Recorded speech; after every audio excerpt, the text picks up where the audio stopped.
ieliksim tagad 10 kucīšus šitos, labi? Ielikšu tev malā. Ņemam. Un...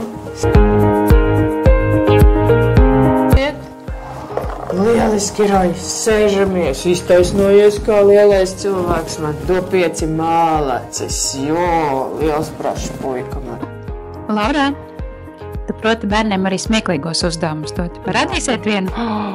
Mēs mākam ēst mašīnas. Un tagad tu pats? Nē, tu tikai man dos.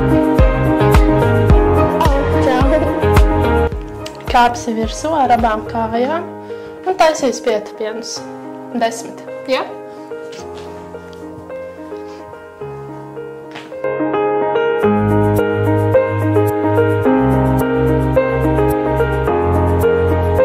Dod 5, bija ļoti labi.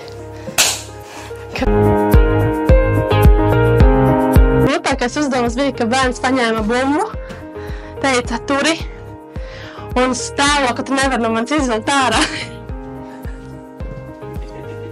Un tad es tā arī tāloju.